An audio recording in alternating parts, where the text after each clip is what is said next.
থানার ওসিকে স্থায়ী অপসারণ করে না হয় তাহলে চট্টগ্রাম পটিয়া থানার ওসিকে যদি সন্ধ্যা 7টার ভিতরে অপসারণ করা না হয় তাহলে বৃহত্তম আন্দোলন সারা বাংলাদেশ অচল করা হবে, সারা বাংলাদেশে আন্দোলন হবে।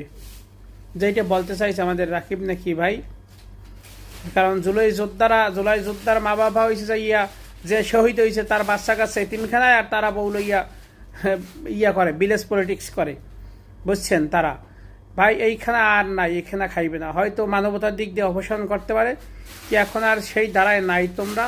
তোমাদের সেই ধারা পরিবর্তন হয়ে গেছে ভাই। তোমরা যখনই টাকা চিনছো, যখনই ক্ষমতা চিনছো তোমরা, তখন ধরো তখন পর থেকেই তোমাদের সেই ক্ষমতাটা চলে গেছে। আমি বিভিন্ন ভিডিওতে বলি, তোমরা যদি নিরপেক্ষ থাকতা, আলাদা একটা পেশার একটা দল থাকতা, ওই আন্দোলন মানে স্বৈরাচার নিফাজ আন্দোলনের মধ্যেই থাকতা, তাহলে তোমাদের আলাদা একটা পাওয়ার থাকতো, সবাই সম্মান